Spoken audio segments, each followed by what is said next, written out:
Vous avez vu cet air gêné qu'ils prennent pour me saluer? C'est parce que je suis avocat. Les avocats, on n'aime pas beaucoup les rencontrer. Quand je suis arrivée en Amérique, j'avais déjà 25 ans. Et je croyais encore au mauvais feu. C'était l'époque où Al Capone faisait son apprentissage sur ces trottoirs. Et il y a eu par là plus d'un règlement de compte où les avocats n'avaient pas la parole. Les revolvers claquaient souvent en plein jour, ici même au coin d'Union Street. Frank Yann était coupé en deux parties très égales par une mitrailleuse.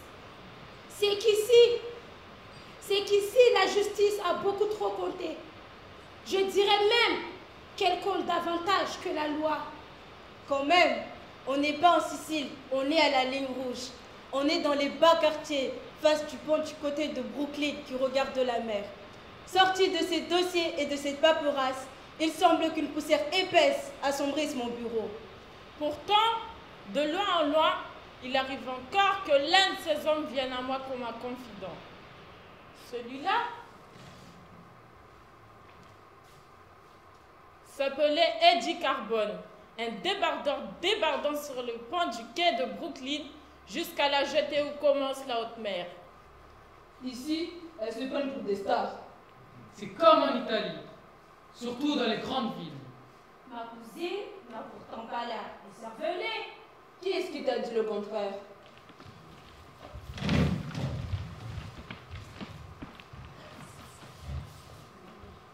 Il arrive que rien ne trahisse, que rien non plus nous avertisse de ce qui apparaîtra soudain à la surface. Eddie Carbone n'avait jamais soupçonné qu'il y ait un destin. Un homme travaille, élève sa famille, il mange, il vieillit, puis il meurt. À aucun moment, il n'a senti le cours de sa vie infléchir. Et maintenant, le destin concourait à modeler un destin à Eddie Carbone.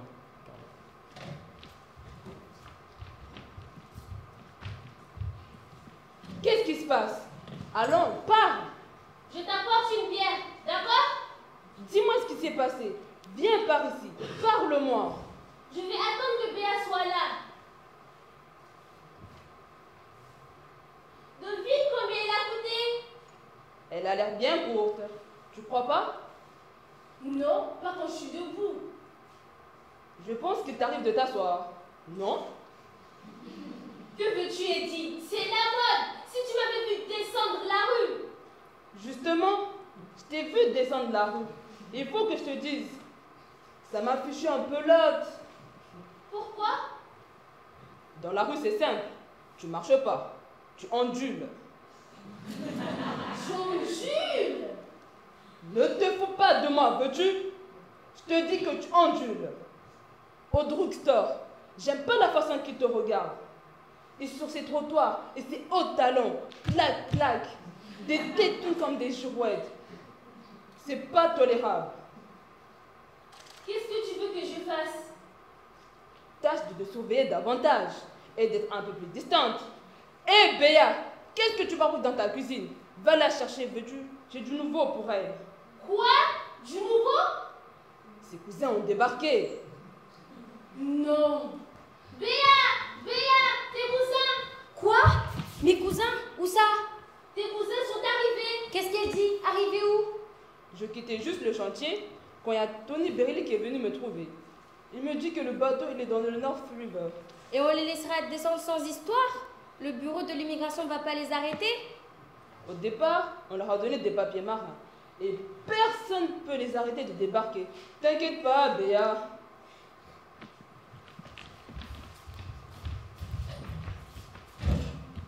C'était un brave homme qui menait de ce côté-ci du bord sa dure existence de débardeur. Il travaillait là-bas, sur les quais, quand il y avait du travail. S'il n'en trouvait pas, ce n'était pas faute d'avoir cherché et il ramenait toute sa paix à la maison. Ce soir-là, sur les 10 coups de 10 heures, les cousins sont arrivés. Caribou!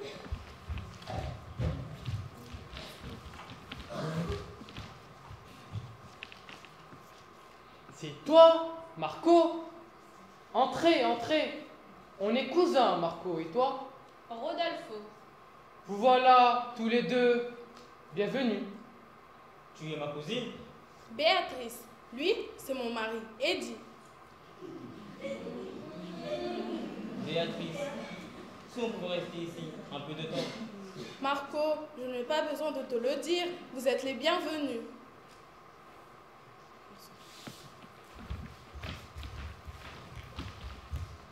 Plus tard, avec les semaines qui passaient, Les plus menus événements concouraient à modeler un destin à Eddie Carbone un souci grandissant lui serrait le cœur. et ne se laissait plus oublier.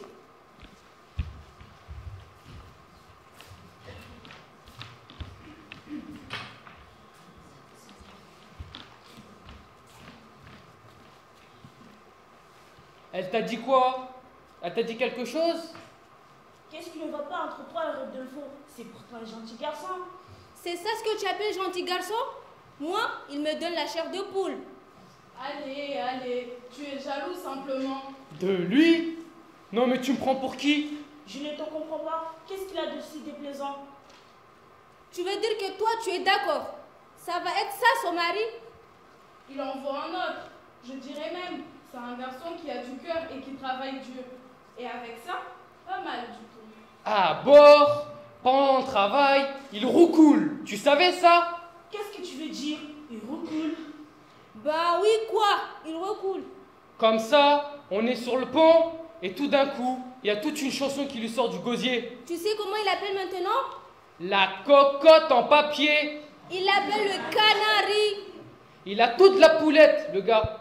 Il s'amène sur le quai et vas-y. 1, 2, 3, spectacle qui commence. Faut quand même voir qu'il a 20 ans, que c'est qu'un gosse. Avec sa façon d'onduler, on dirait une girl. Sa façon d'onduler. Il est blond. Il est blond? Il est blond quoi?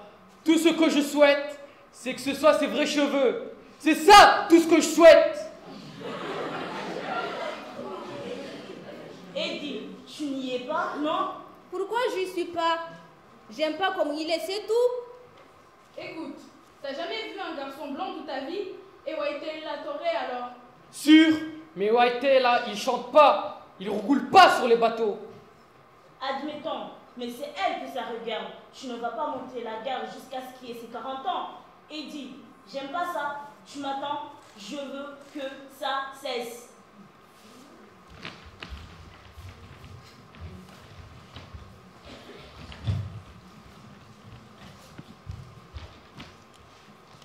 Écoute, Catherine, qu'est-ce que tu vas faire?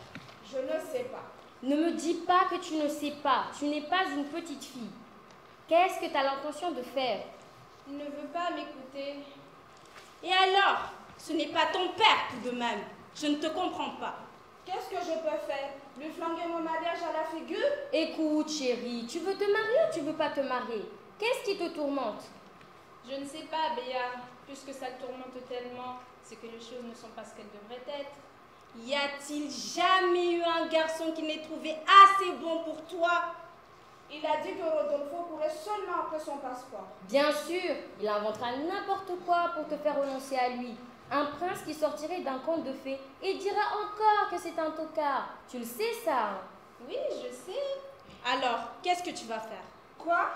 Ne fais pas la bête.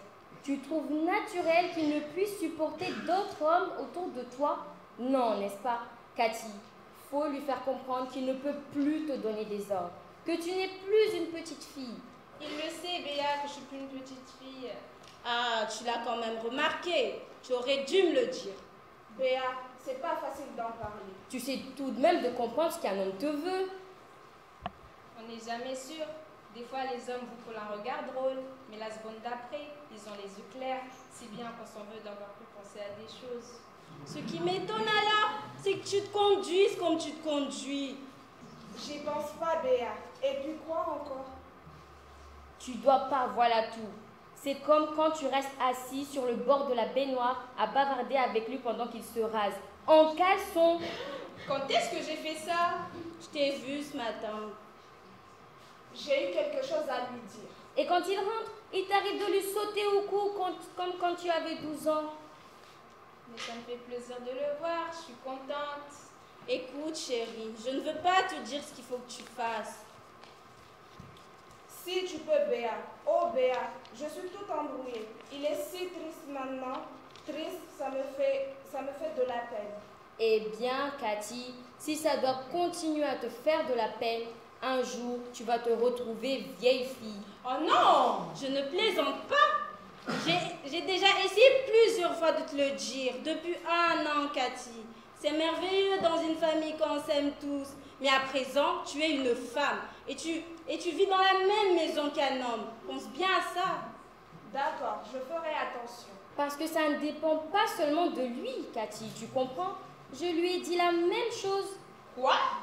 Qu'il devrait te laisser aller, mais quand je lui en parle, il croit que je cherche à le contrarier ou que je suis jalouse ou je ne sais quoi. Il a dit que tu étais jalouse? Non, je dis seulement que peut-être il le croit. Tu crois que je suis jalouse de toi, Coco? Non, j'y avais jamais pensé. Tu aurais pu y penser, mais je ne le suis pas. Tu verras, tout ira bien. Sois courageuse. Oh, il ne s'agit pas de lutter, mais seulement de vouloir. Tu es une femme, voilà, et tu t'es trouvé le garçon qui te convient. Le temps est venu de dire au revoir, c'est compris? Compris si je peux. Il n'y a pas de question, il le faut.